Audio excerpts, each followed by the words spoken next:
وہ جو بھگوان ہوا میں معلق ہوتے ہیں نا، نہ ادھر سے رسی نہ ادھر سے رسی، لیکن ہوا میں ہے تو عجوبہ نا. تو پنڈت لوگوں نے بتایا گاؤں دیہاتوں کے لوگوں کو، دیکھو یہ بھگوان، یہ ہماری حاجتیں پوری کرتا ہے، اس کے پاس اختیارات ہیں، اگر اختیارات نہ ہوتے تو رسی کے بغیر اوپر کیسے لٹکا ہوا ہوتا. کلرفل قسم کے پنڈت صاحب ہیں، انہوں نے بیان کیا کہ گائے دن میں بھی آکسیجن دیتی ہے، اور یعنی گائے ہماری ماں کیوں ہے، دن میں بھی آکسیجن دیتی ہے اور رات میں بھی، اور بہت سارے دلائل یہ ثابت کرنے کے لیے کہ گائے کیا ہے، ماں ہے. اسی طرح میں نے یہ کہا نا کہ بھگوان ہوا میں معلق ہوتا ہے، یہ دیکھ رہے ہیں، یہ نہیں دیکھ رہے کہ اس کے سامنے صبح دودھ رکھا تھا، شام کو ویسے کا ویسے ہی اٹھا لیا. تو یہ سوال پنڈت جی سے پوچھا گیا تو انہوں نے فرمایا کہ جیسے خوشبو جب ہم سونگھتے ہیں تو گلاب کے پھول کا ویٹ کم نہیں ہوتا، لیکن اس سے ہم فائدہ پورا اٹھا رہے ہیں، تو ایسے ہی بھگوان جو ہے وہ دودھ، پراٹھے، انڈے جو بھی رکھو اس سے فائدہ اٹھا لیتا ہے، لیکن وہ انڈے کم بولتے کیوں نہیں بھائی، نہیں ہوتے. ان کی رپورٹ ہے یہ. پہلے مذہبی رہنماؤں نے لوگوں کو یوں سمجھیں کہ ہائی جیک کیا ہوا تھا، محدود پیمانے پر لوگ محدود لوگوں کی بات سنتے تھے، آپ ان کی کھوپڑی میں جو اتار دیں، لوگ سمجھتے تھے یہی ہے سب کچھ. ہندوؤں نے، جو پنڈت لوگ ہیں، ہندوؤں کے جو رہبر ہیں، رہنما ہیں، انہوں نے اپنی عوام کو کچھ چیزیں سکھائی ہوئی تھیں، کچھ کرتب دکھائے ہوئے تھے کہ بھئی دیکھو مندر میں یہ جو بھگوان ہے یہ ہوا میں لٹکا ہوا ہے، نہ ادھر رسی لگی ہوئی نہ ادھر رسی لگی ہوئی نہ اوپر رسی. اب جو سادہ لو گاؤں دیہاتوں کے لوگ، وہ مندروں میں جا کے دیکھتے، یار اس بھگوان کو دیکھو، نہ سیڑھیاں ہیں بھائی، وہ جو بھگوان ہوا میں معلق ہوتے ہیں نا، نہ ادھر سے رسی نہ ادھر سے رسی، لیکن ہوا میں ہے تو عجوبہ نا. تو پنڈت لوگوں نے بتایا گاؤں دیہاتوں کے لوگوں کو، دیکھو یہ بھگوان، یہ ہماری حاجتیں پوری کرتا ہے، اس کے پاس اختیارات ہیں، اگر اختیارات نہ ہوتے تو رسی کے بغیر اوپر کیسے لٹکا ہوا ہوتا. اب انسانی عقل جب ماری جاتی ہے نا تو بس پھر اس کی کوئی بریکیں نہیں ہیں. لوگ یہ نہیں دیکھ رہے کہ بھائی، اچھا لوگ یہ دیکھتے ہیں یار واقعی یار ہم تو نہیں لٹک سکتے، یہ پتھر کی مورتی لٹکی ہوئی ہے، اس کا مطلب کچھ تو ہے، اس کا مطلب کچھ تو ہے.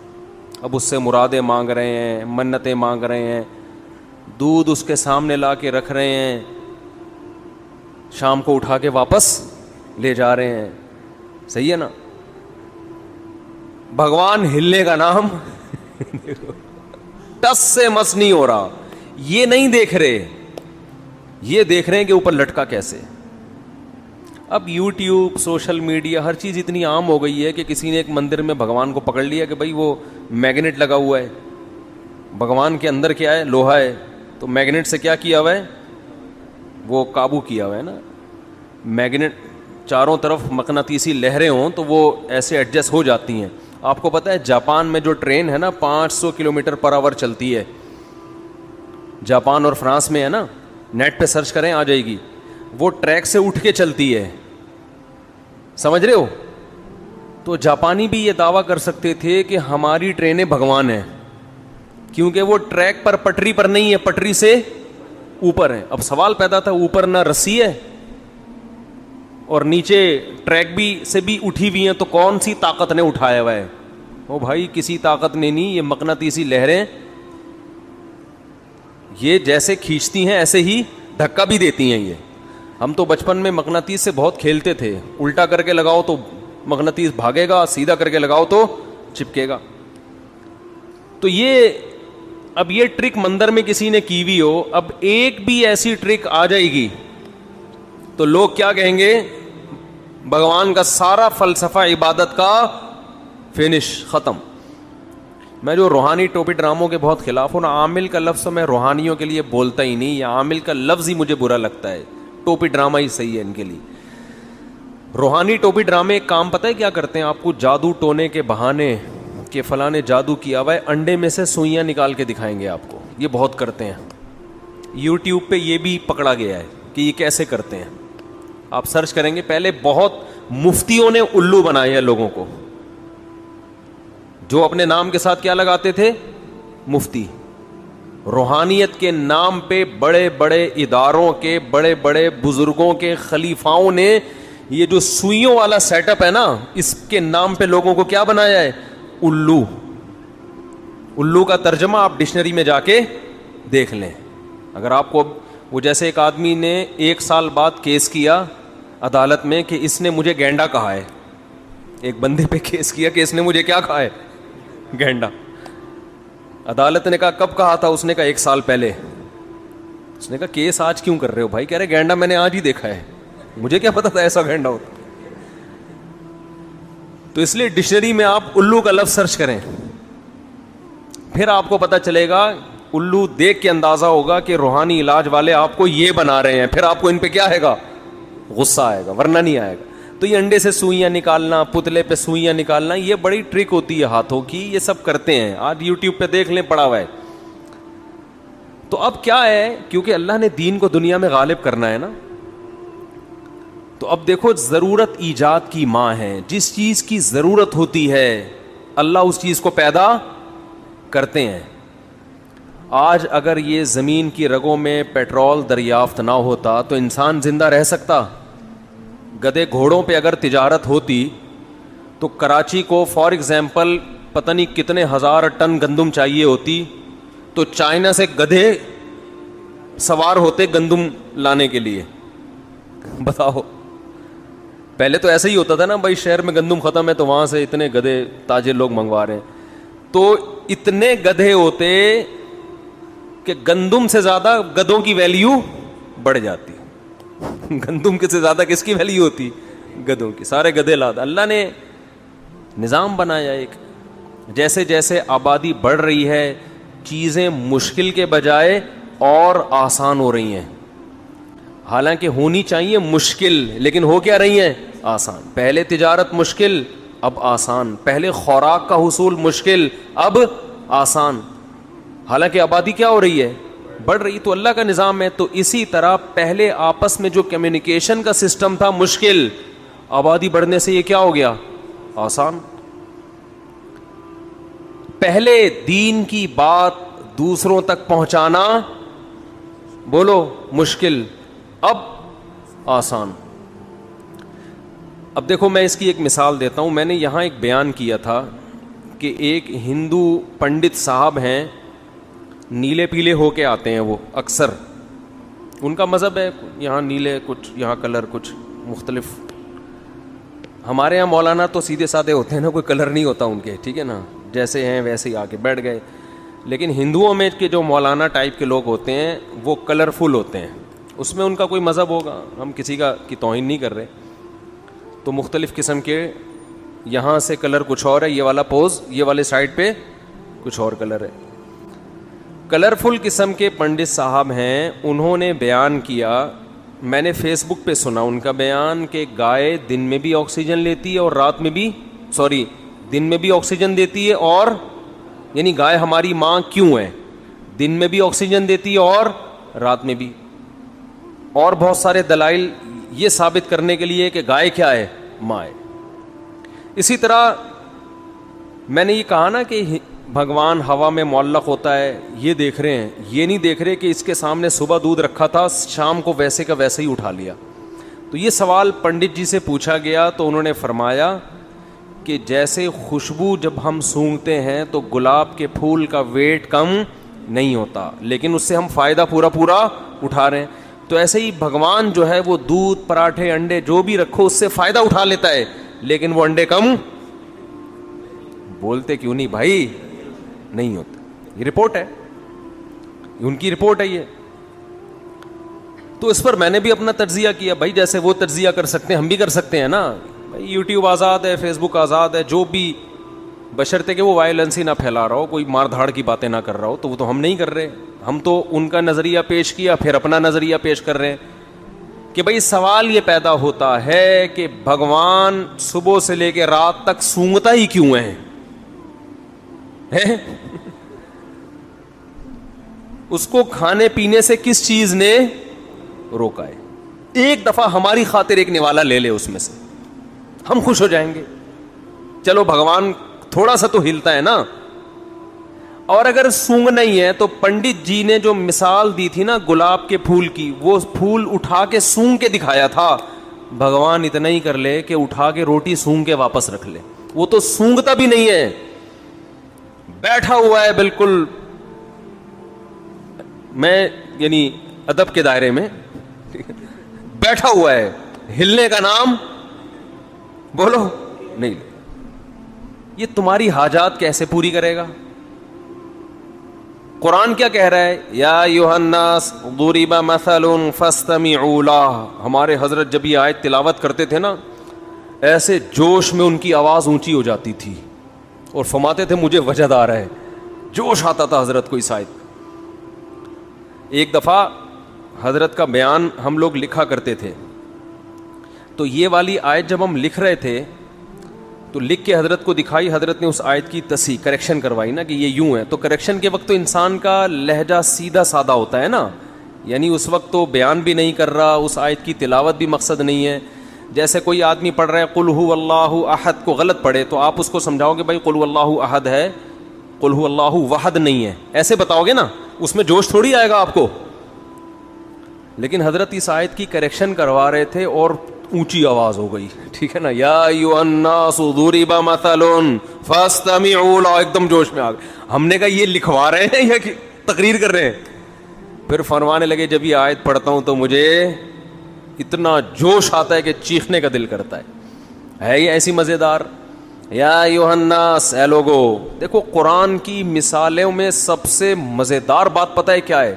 بلکہ پورے قرآن میں فطرت کو اپیل کرتا ہے.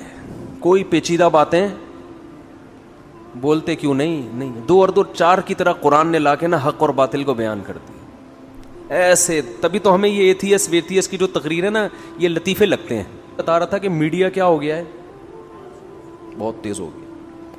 اب کوئی ہندو پنڈت صاحب یا کوئی پادری صاحب کسی کو کچھ بھی، یا کوئی گاؤں میں بیٹھ کے لوگوں کو کوئی بھی مذہبی، چاہے وہ مسلمانوں میں ہی ہو، وہ الو اگر بنا رہا ہے تو اس کے خلاف بھی آپ کو دلائل یوٹیوب پہ مل جائیں گے. تو مجھے توقع نہیں تھی کہ میں ایک ایسے ہی نارمل مجلس میں بیٹھ کر ایک بات کروں گا، پنڈت کے دودھ کی رپورٹ پیش کروں گا، خوشبو گلاب کا پیش کروں گا، اور وہ ویڈیو وائرل ہو کے پنڈت جی کی تقریر کے ساتھ میری تقریر مارکیٹ میں چل رہی ہے. وہ پنڈت جی کی جو بھی تقریر دیکھے گا کہ بھائی بھگوان صاحب خوشبو لیتے ہیں، ڈائریکٹ پراٹھا نہیں کھاتے. یہ مفتی طارق مسعود ہے، صبح 2 پراٹھے کھا جاتا ہے. ہمارے بھگوان کو 2 پراٹھے کھانے کی ضرورت نہیں ہے. بھگوان تو وہ ہوتا ہے جو صرف پراٹھے کو سونگے اور طاقت مفتی طارق مسعود سے زیادہ آ جائے اس کے اندر. ورنہ بھگوان میں مفتی صاحب نے فرق کیا ہو گیا؟ بھگوان اٹ از کالڈ بھگوان. اب چونکہ حضرت مفتی صاحب کی اس میں توہین تھی احقر کی، ٹھیک ہے نا، تو احقر نے اس کا جواب دیا ہے کہ بھائی بھگوان سونگنے پر اکتفا کیوں کرتا ہے، اور اگر سونگنا ہے تو اٹھا کے سونگ کیوں نہیں رہا؟ پڑا ہوا ہے 1000 سال کے بعد بھی جدھر کو دیکھ رہا ہے نا، 1000 سال کے بعد بھی ادھر ہی دیکھتا ہوا نظر آئے. کچھ بھی کر لو بھگوان کے ساتھ، نہ ادھر منہ گھمائے گا نہ ادھر منہ گھمائے گا. اب مجھے یہ توقع نہیں تھی، خود انڈیا والوں نے یہ کام کیا. ادھر وہ پنڈت جی کی تقریر ڈسٹیمپر کے ساتھ اور ادھر ہماری تقریر. تو اب کیا ہے، دنیا تیز ہو گئی ہے. اب جو سیکھ حق تک پہنچنا چاہے گا نا، اس کے لیے حق تک پہنچنا کیا ہو گیا؟ آسان. اس لیے جتنے بھی دیگر مذاہب کے لوگ ہیں، چاہے ان کا تعلق عیسائیت سے ہو، یہودیت سے ہو، ہندوازم سے ہو، یا سکھ مذہب سے ہو، جس مذہب سے بھی جس کا تعلق ہے، لوگ یہ بات محسوس کر رہے ہیں کہ ہمارے مذہب میں جان بولو نہیں ہے، دم نہیں ہے. نظریات ایسے ہیں جن کے پیچھے کوئی بیس نہیں ہے، کوئی دلیل نہیں ہے. اور قرآن کی میں مثال دے رہا تھا. قرآن جو ہمارے حضرت جس آیت پہ جوش کھاتے تھے نا، کہ وہ جو ہندو کہہ رہے ہیں نا کہ یہ پراٹھا رکھا ہوتا ہے، یہ سونگتے ہیں، کھاتے نہیں ہیں، فائدہ اٹھا لیتے ہیں بس. تو قرآن کیا کہتا ہے؟ یا ایھا الناس ضرب مثل فاستمعوا لہ.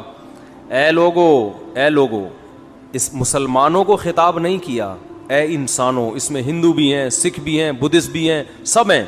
اے انسانوں، ضرب مثل، ایک مثال بیان کی جا رہی ہے، فاستمعوا لہ، اس کو غور سے سنو، اسے غور سے سنو. اب قرآن کے اس اسٹائل سے, اس انداز سے لگتا ہے کہ بہت ہی کوئی پیچیدہ مثال ہوگی, ہے بھائی, ایسا ہی لگتا ہے نا, اتنی پیچیدہ مثال ہوگی جو کھوپڑی میں آئے گی نہیں. تبھی قرآن کیا کہہ رہے ہیں, یعنی ڈائریکٹ مثال بیان کر دیتا نا. بھائی ہم جب کسی کو کوئی بات سمجھا رہے ہوتے ہیں تو تمہید باندھنے کی ہمیں ضرورت نہیں ہوتی, ہم ڈائریکٹ مثال پہ آ جاتے ہیں, فار ایگزامپل کہہ دیتے ہیں نا. لیکن جب مثال پیچیدہ ہو, مشکل ہو, تو پھر ہم پہلے ایک تمہید قائم کرتے ہیں.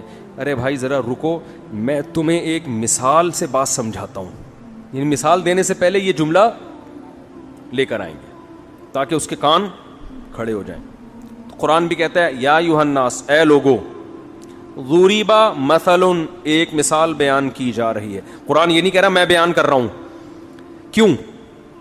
اس لیے کہ یہ لوگ قرآن کو مانتے نہیں, اللہ کو مانتے نہیں. یہ جب اللہ کا نام آ جائے گا نا بیچ میں کہ میں کر رہا ہوں, تو کہیں گے بھائی اللہ کر رہا ہے, ہم نہیں مانتے اللہ کو. اللہ کہہ رہے چھوڑو کون بیان کر رہا ہے, مثال کو فوکس کرو, مثال ہے کیا,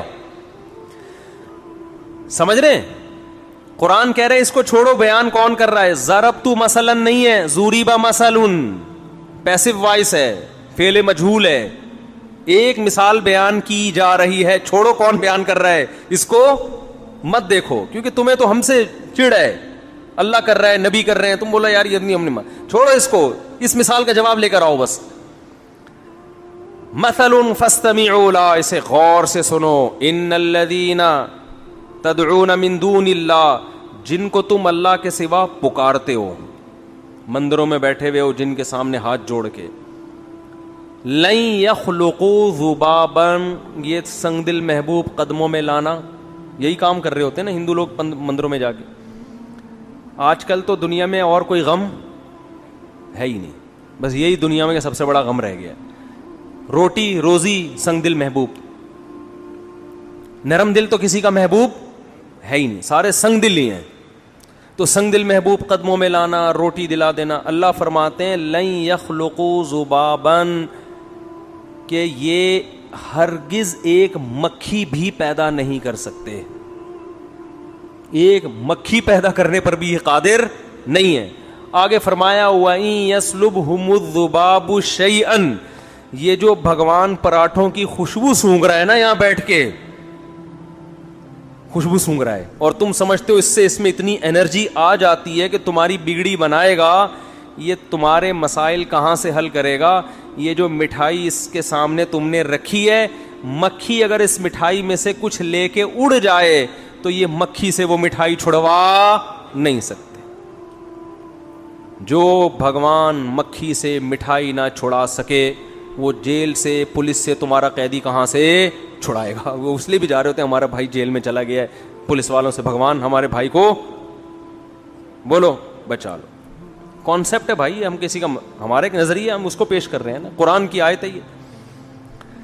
فاستمعوا له ضعف الطالب والمطلوب, فرمایا جو عبادت کرنے والا وہ بھی کمزور, جس کی جا رہی ہے وہ بھی کمزور, دونوں کمزور ہیں, تو مسائل حل نہیں ہوں گے. مسئلے حل ہوتے ہیں کمزور جب طاقتور سے رابطہ کرتا ہے.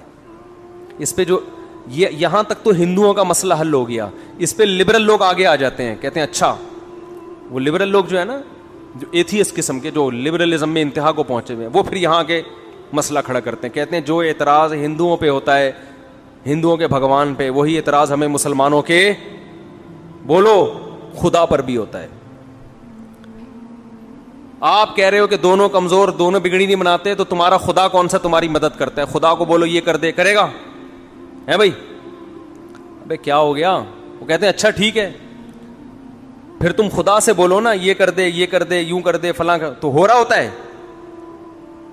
ایک ایتھیسٹ نے اعتراض کیا ہے کہ وہ کمنٹس میں کیا ہوا تھا کہ میں تو خدا سے کہہ رہا ہوں کہ اگر تو ہے تو مجھ پہ آسمانی بجلی گرا دے, معاذ اللہ. تو وہ تو کوئی نہیں گرا رہا, وہ تو اس کا مطلب جیسے ہندوؤں کے بھگوان غلط ہیں, وہ کچھ نہیں کر سکتے, معاذ اللہ جو اصل خدا ہے جس کو مسلمان کہتے ہیں وہ بھی نہیں ہے. سمجھ میں آ رہی ہے بات کہ نہیں آ رہی ہے؟ اس کا جواب یہ ہے کہ ہم جس خدا کے ماننے والے ہیں نا, وہ بہت کچھ کر کے دکھا چکا ہے, اسے اپنے ثبوت کے لیے مزید کچھ دکھانے کی ضرورت نہیں ہے. یہ جتنا کچھ ہوا ہے نا, یہ کس نے کیا ہے؟ اس نے کیا ہے. اگر وہ اس طرح سے کرنا شروع کر دے کہ ایتھیس نے کہا کہ آسمان سے بجلی گرے اور گر کے مر جائے, آزمائش ختم, یہ تو مشاہدے والا ایمان ہے. یہ تو پھر دلائل اور پیغمبروں کی اور دلائل کے تانے بانے ملانے کی ضرورت ہی نہیں ہے.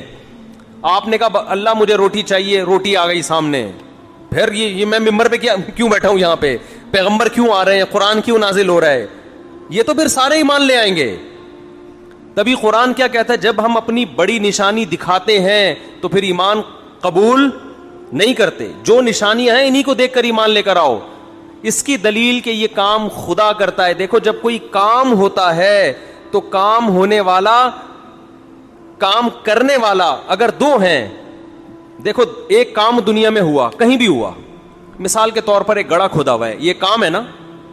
آپ کہیں گئے جنگل میں, آپ نے دیکھا کہ گڑھا کھودا ہوا ہے, اور آپ کو پتا ہے یہاں جنگل میں دو ہی تھے, دو آدمی تھے, تیسرا کوئی یہاں پر 100 سال سے نہیں آیا, یہ کبھی آیا ہی نہیں ہے. اب دو میں سے ایک پانی پینے گیا ہوا ہے, وہ آپ کو نظر نہیں آ رہا, ایک موجود ہے. تو آپ نے اس موجود سے پوچھا یہ گڑھا تم نے کھودا ہے, وہ کہے نہیں. تو اس کا مطلب کس نے کھودا ہے, جو آپ کی نظروں سے اوجھل ہے, اس متعین ہو جاتا ہے کہ اسی نے کھودا ہے. اس کے لیے پھر اس سے براہ راست رابطے کی ضرورت بھی نہیں رہتی.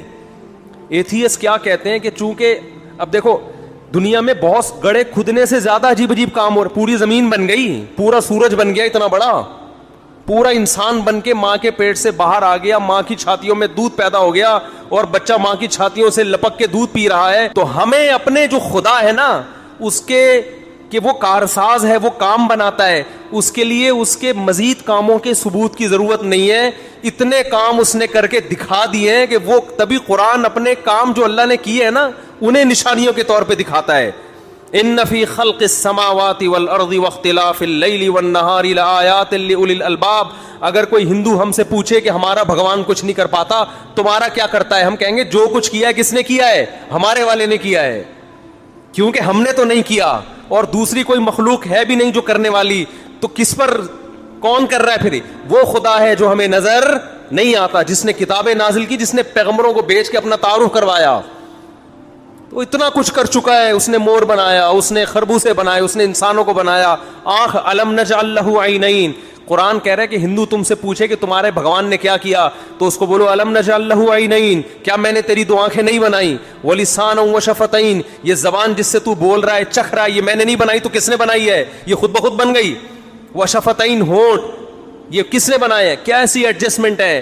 زبان کا کام بولنا بھی ہے, چکھنا بھی ہے, اور ایسے آلات, ایک گوشت کا ٹکڑا ہے, میٹھے کا بھی اندازہ لگا لے گا, کڑوے کا بھی اندازہ لگا لے گا, گرم کا بھی, ٹھنڈے کا بھی, خوشبو نہیں پتہ چلے گی. ناک میں ایسے آلات لگا دیے, وہ میٹھا گرم ٹھنڈا نہیں بتائے گی, وہ فوراً سونگھ کے بتا دے گی بدبودار ہے یا خوشبودار. آنکھ گرم ٹھنڈا یا بدبو خوشبو نہیں بتائے گی, وہ کلر دیکھ کے بتائے گی آنکھ کہ کلر کیسا ہے اس کا. کان آواز سن کے بتائیں گے یہ کیسا سنتا ہے, کچھ اور نہیں کر سکتے. اور یہ ساری چیزیں اتنی سی کھوپڑی میں اتنے سارے پیچیدہ آلات فٹ کر دیے, ٹھیک ہے نا, اتنی سی کھوپڑی میں اتنی پیچیدہ مشینیں جو اب تک جاپان کے سائنسدان بھی نہیں بنا سکے. تو یہ میں کہتا ہوں ایک مشین خود نہیں بن سکتی, یہ مشین بن کے کھوپڑی میں فٹ ہو جائے اور وہ کھوپڑی کے کیا پوری باڈی کے ساتھ لنک ہو اور وہ پوری باڈی ایک مربوط نظام میں آ جائے, یہ آٹومیٹیکلی خود بخود نہیں ہو سکتا. ہم نے یہ کام نہیں کیا ہے, تو کس نے کیا ہے, کوئی ایک ذات ہے جو کر رہی ہے, وہی اپنا تعارف کرواتے ہیں قرآن میں, وہی پیغمبروں کے ذریعے. تو ہمیں اپنے خدا کے بہت کچھ کرنے کے ثبوت کے لیے مزید دلائل دینے کی ضرورت نہیں ہے. اور آگے بھی جو کچھ کرے گا وہ کون کرے گا, وہ خدا. تبھی ہم اس سے مانگتے ہیں. اب جو ملحد لوگ مذاق اڑاتے ہیں تم دعا مانگتے ہو, ہوتا تو کچھ نہیں ہے. ہم کہتے ہیں اسی لیے کچھ نہیں ہوتا کہ تمہارے جیسے لوگوں کو ایمان کی توفیق نہ ملے. ہمیں جب پتا ہے وہ سب کچھ کر سکتا ہے تو ہم اس سے مانگتے ہیں. اس کی مرضی کرے نہ کرے یہ ہمارا ہیڈک نہیں ہے, یہ کس کی ذمہ داری ہے. بھائی آپ کو پتا ہے کہ علاقے کا تھانے دار ہے اور آپ کا خیر خواہ بھی ہے, علاقے میں ایس ایچ او صاحب آ گئے, آپ کو جیل سے رہائی بھی دلا سکتے ہیں, گرفتاری سے بچا بھی سکتے ہیں, اور آپ سے ان کی دوستی بھی ہے, آپ کو مروانا بھی نہیں چاہتے. آپ نے اپلیکیشن بھیج دی, سر سنا ہے کل مجھے پولیس والے اٹھا لیں گے, کائنڈلی آپ میری مدد کریں. تھانے دار تک رپورٹ پہنچ بھی گئی, آپ کو پتا ہے کہ اس کو مجھ سے محبت بھی ہے, آپ کا باپ ہی ہے وہ, سمجھ لو ابا ہے آپ کا. کون ہے وہ؟ ابا. پھر بھی وہ اپلیکیشن پر عمل نہیں کر رہا, موبائل آتی ہے اٹھا کے لے جاتی ہے. اگر آپ کو ایس ایچ او پر اعتماد ہے, آپ کہو گے یار اسی میں کیا ہوگی, خیر ابا نے کوئی وجہ ہوگی جو اٹھوائے, ابا کہہ رہے تو ایک دفعہ اٹھ کے اندر آ جا پھر دیکھتا ہوں, کوئی کیس کی نوعیت اس قسم کی ہوگی. آپ 10 تعویلات کرو گے کہ یار جو میرا دشمن نہیں ہے وہ میرے لیے کیا کرے گا, وہ صحیح کرے گا. بعض دفعہ اس لیے بھی گرفتار کروا دیا جاتا ہے کہ کسی بڑے دہشت گرد سے بچانے کے لیے, کسی کیس سے بچانے کے لیے. بھائی بہت سے لوگ مجرم ہوتے ہیں نا, ان پہ قتل کا کیس ہوتا ہے تو وہ وکیل پیش کرتا ہے کہ یہ تو فلاں دنوں میں جیل میں تھے ٹھیک ہے نا, یہ تو جیل میں تھے, تو وہ اتنا خوش ہوتا ہے شکر ہے میں اس وقت کہاں تھا جیل میں, ورنہ یہ قتل کا کیس میرے اوپر ہی آتا. یعقوب علیہ السلام ساری زندگی ٹینشنوں میں, دعائیں مانگتے رہے, دعائیں قبول نہیں ہو رہی, لیکن قرآن کہتا ہے کبھی مایوسی کی بات نہیں کی.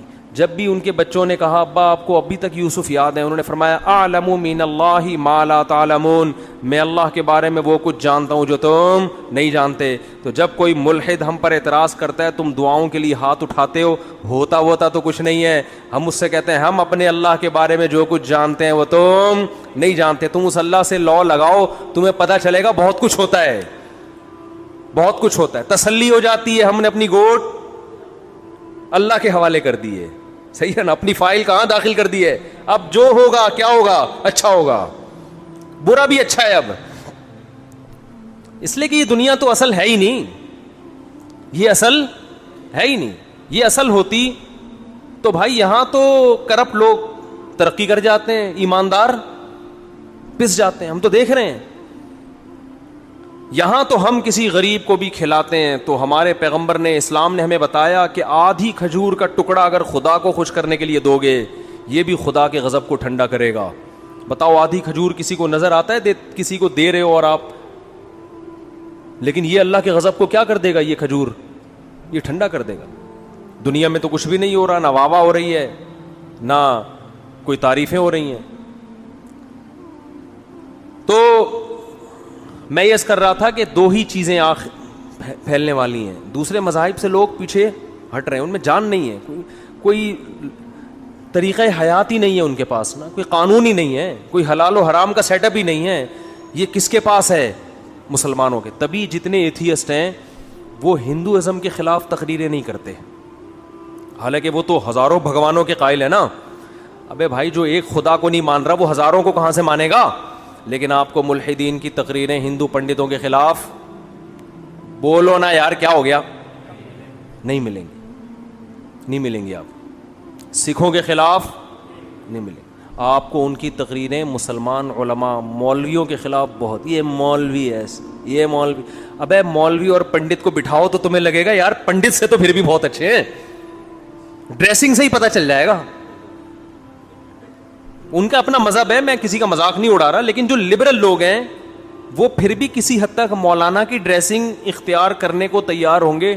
پنڈت جی کا ڈسٹیمپر, زیبرا کراسنگ وہ کبھی بھی نہیں لگائیں گے. لیکن مذاق کس کا اڑتا ہے, پنڈتوں کا نہیں اڑتا, مولویوں کا اڑتا ہے. سمجھ رہے ہو. برما میں آپ جاؤ, بدھسٹ ہیں جو ان کے مذہبی رہنما ہیں, سر ہم بال اگانے کی کوشش کر رہے ہیں, مالشیں کر رہے ہیں, نہیں نکل رہے. ان کو بالوں کی اللہ نے نعمت دی, وہ کیا کرا کے رکھتے ہیں, ٹرینڈ کرا کے رکھتے ہیں, ان کے جتنے مذہبی رہنما ہیں. تو برما میں نے دیکھا وہاں جو ان کے بدھسٹ ہیں وہ سارے کیا ہیں, ٹرینڈ, اور وہ ایک چادر لے کے گھوم رہے ہوتے ہیں چپل کے بغیر, پتہ نہیں کس قسم کی چیزیں. ان کا مذاق بولو نہیں. مولویوں کے پیچھے صبح و شام لگے. حالانکہ یار مولوی تو بیچارہ نیچر کے قریب ہے, وہ تو نہ ٹرینڈ کروانے کا تمہیں مشورہ دے رہا ہے. اور یہ بدھسٹ اور پنڈت لوگ عورتوں سے دور رہتے ہیں ساری زندگی. مولوی تو تمہیں نیچر کے قریب لا رہا ہے, بولا بھائی ایک نہیں کتنی کرو, 4 کرو. یہ تو نیچر کے قریب لا رہا ہے تمہیں, ٹھیک ہے نا. صحابہ نے, چند صحابہ نبی کے پاس آئے, بخاری مسلم کی حدیث. انہوں نے حضرت عائشہ سے پوچھا نبی کی عبادت کیا ہے, فرمایا یہ ہے. تو انہوں نے کہا کہ ہم تو نبی کو تو اللہ نے گناہ تو نبی سے نہیں ہوتا, خطائیں معاف کر دی ہیں, تو ہم اب زیادہ محنت کریں گے. ایک نے کہا اللہ کی قسم میں گوشت نہیں کھاؤں گا کبھی, گوشت مرغوب چیز ہے نا انسان کی, میں سبزیوں پہ گزارا کروں گا. ان کا خیال تھا کہ یہ یعنی ایک دنیا سے میں دور رہوں گا اور گوشت کے بجائے سبزی کھاؤں گا. ایک نے کہا میں اللہ کی قسم میں کبھی بھی شادی نہیں کروں گا, اپنی خواہش پہ کنٹرول کروں گا. یہ ایک شادی بھی ایک قسم کا عیش ہے, اپنی خواہش پوری ہوتی, یہ نہیں کروں گا میں عورتوں سے دور رہوں گا. ایک نے کہا اللہ کی قسم میں ساری رات نماز پڑھوں گا, سوؤں گا نہیں. نیند بھی تو ایک لذت ہے نا, نیند کی لذت نہیں حاصل کروں گا. اور ایک نے کہا کہ اللہ کی قسم میں ہر وقت روزے رکھوں گا. تو جب نبی کو اطلاع ملی تو نبی کو تو خوش ہونا چاہیے تھا, بھائی میری امت میں اللہ پہ ایمان لانے والے ایسے ایسے لوگ پیدا ہو رہے ہیں جو دنیا کو بالکل لفٹ ہی نہیں کرا رہے, بس ان کے جنت ان کے سامنے. یہاں یہ گویا کہ پان کے پتے کھا کے سبزیاں کھا کے گزارا کریں گے, گوشت کہاں کھائیں گے جا کے, جنت میں. ایسے دنیا کو لات ماری ہے انہوں نے, ہے بھائی ایسے ہی لوگ مجھے چاہیے. ہونا تو بظاہر ایسا ہونا چاہیے تھا نا یار, ایسے قربانی والے ساتھیوں, اپنی خواہش پہ بھی کنٹرول, کوئی عورت مورت کچھ نہیں, اللہ اللہ, اور میدان جہاد میں بس بہادری کے جوہر, اور سبزیاں کھائیں گے, گوشت موش کباب تکے مکے سب. گوشت ہوتا ہے تو پھر بہاری کباب اور آپ کا گولا کباب اور چپلی کباب, یہ تو گوشت کی قسمیں ہیں نا, کدو کی قسمیں ہیں یہ نا. تو جتنی چٹپٹی مزے کی چیزیں کس سے بنتی ہیں, گوشت. لذت بھی اللہ نے اس میں رکھی ہے. تو صحابی نے کہا میں دنیا سے بے رغبتی اختیار کروں گا, گوشت نہیں کھاؤں گا. اور ایک نے کہا میں ہمیشہ روزے رکھوں گا, کبھی ناغہ نہیں کروں گا. اور ایک نے کہا میں ساری رات جاگتا رہوں گا, نمازیں پڑھ سوؤں گا نہیں. ایک نے کہا میں کبھی شادی نہیں کروں گا, یہ عیش و عشرت ہے بس ایسے اللہ اللہ بس. تو دیکھو جھوٹا نبی ایسی باتوں سے خوش ہوتا ہے کہ مجھے ایسے لوگ چاہیے قربانی والے, کیونکہ اب اس ڈیزائن کے جب چیزیں پیدا ہوں گی تو ان کو تو آگ میں پھینکو وہ آگ میں چھلانگ لگا دیں گے. کیا خیال ہے, ایسا ہی ہے نا, ایسے لوگ تو صحیح غلام بنتے ہیں.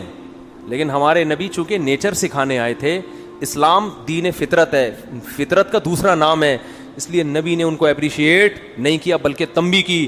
فرمایا اتزوج النساء, میں تو عورتوں سے نکاح کرتا ہوں. ہے بھائی یہ مجھ سے بھی آگے نکل رہے ہیں, میں تو گوشت بھی کھاتا ہوں, میں تو سوتا بھی ہوں, نماز بھی پڑھتا ہوں, آرام بھی کرتا ہوں, میں تو روزے بھی رکھتا ہوں, ناغے بھی کرتا ہوں, صحت کا بھی خیال کرتا ہوں.